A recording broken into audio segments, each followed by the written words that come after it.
Hello, dear students. How are all of you? I hope you are good at your place.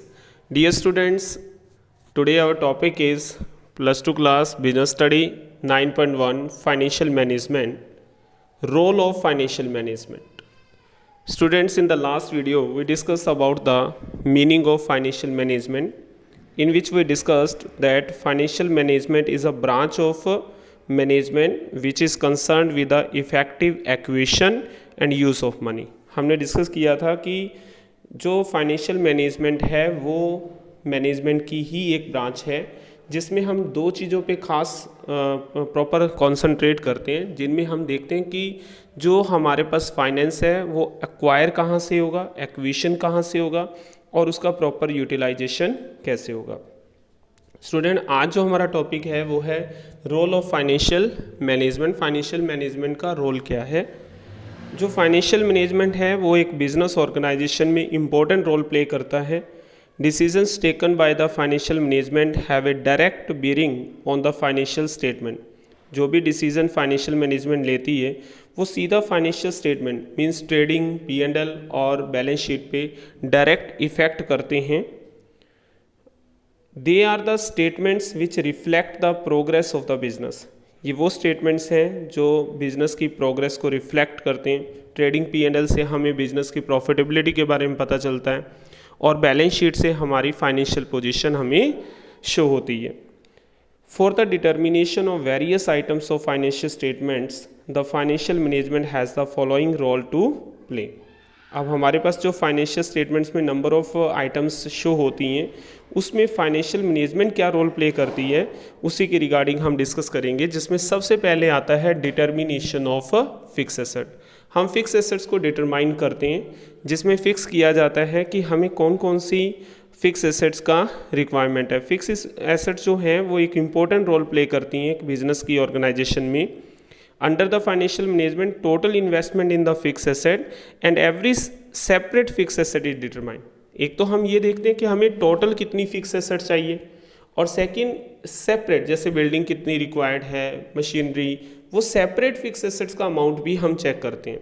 और fix assets के regarding जो हम budget बनाते हैं students, उसे हम कहते हैं कैपिटल बजटिंग। इस बजट को क्या कहा जाता है?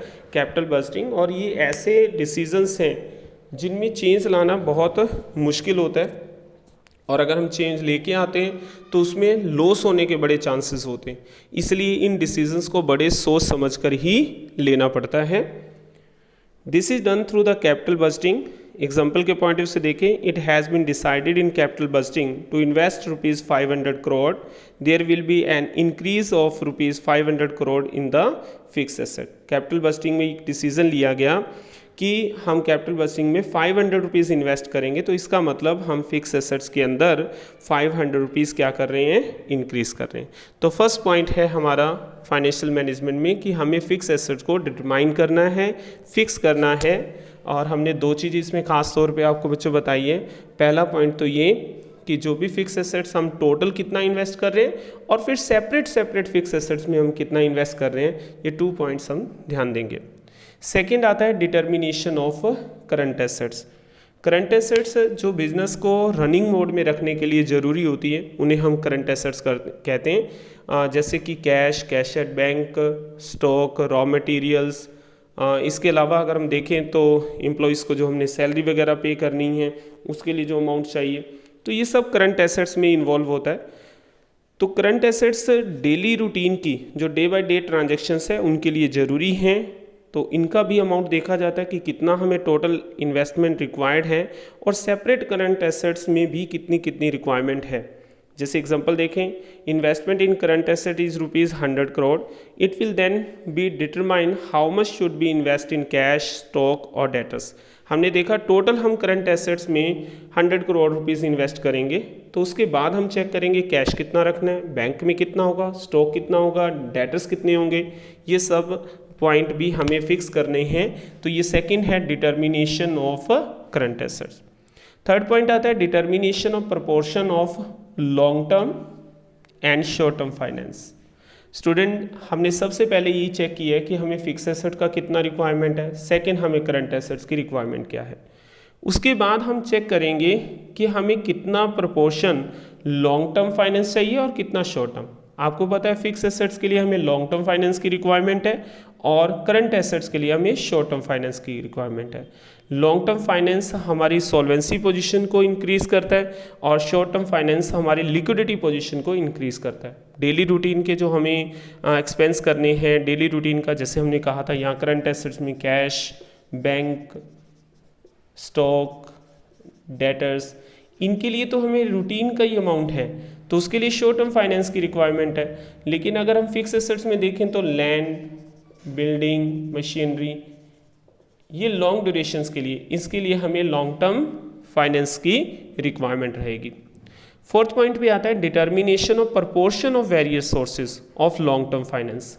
जो हमें लॉन्ग टर्म फाइनेंस की रिक्वायरमेंट है, इसमें भी हमें प्रपोर्शन चेक करना है कि कहाँ कहाँ से। इसके लिए दो मेन सोर्स रहते हैं, एक ओन्ड कैपिटल और एक बोरोड कैपिटल।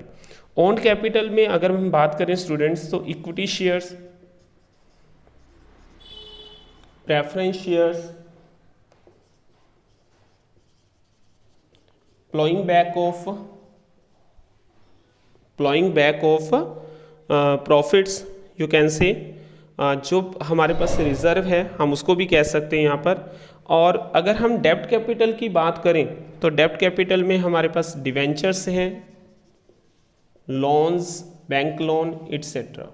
तो हम यहाँ पर जो लॉन्ग टर्म फाइनेंस है उनके सोर्सेज को भी चेक करते हैं कि हमारे पास लॉन्ग टर्म सोर्सेज के अंदर कौन कौन से सोर्सेज हैं और उनसे कितना अमाउंट हमने अराइज करना है। तो ये हम फाइनेंशियल मैनेजमेंट में ये भी चेक किया जाएगा, मींस उसका भी फिक्स किया जाएगा, डिटर्मिनेशन किया जाएगा। नेक्स्ट आता है determination of various items of P&L। P&L के अंदर बहुत सारी टर्म्स आती हैं, उनको भी डिटरमाइन किया जाएगा। Various items included in the profit and loss get influenced और affected by different financial decision. हम अलग अलग डिसीजन लेते हैं और वो P&L अकाउंट में इफेक्ट करते हैं बच्चों। एग्जाम्पल के पॉइंट देखें, interest is related to the amount of debt. अगर हम कोई लोन लेते हैं तो उससे रिलेटेड इंटरेस्ट है। Depreciation is related to the amount of long term assets. अगर हमने कोई लॉन्ग टर्म एसेट्स लिया है तो उसके लिए उस पर डेप्रीशिएशन लगेगा। Discount is related to the position of liquidity, which means that if the position of the liquidity is good, discount can be earned by making timely payment। अगर हम टाइम पर पेमेंट करते हैं तो हमें डिस्काउंट रिसीव होगा। तो इस तरह के बहुत सारे फैक्टर्स हैं जो हमारे P&L अकाउंट को इफेक्ट करते हैं, हमें उन्हें भी डिटरमाइन करना है कि कौन कौन से ऐसे फैक्टर्स हैं जो हमारे प्रॉफिट एंड लॉस को इफेक्ट करते हैं।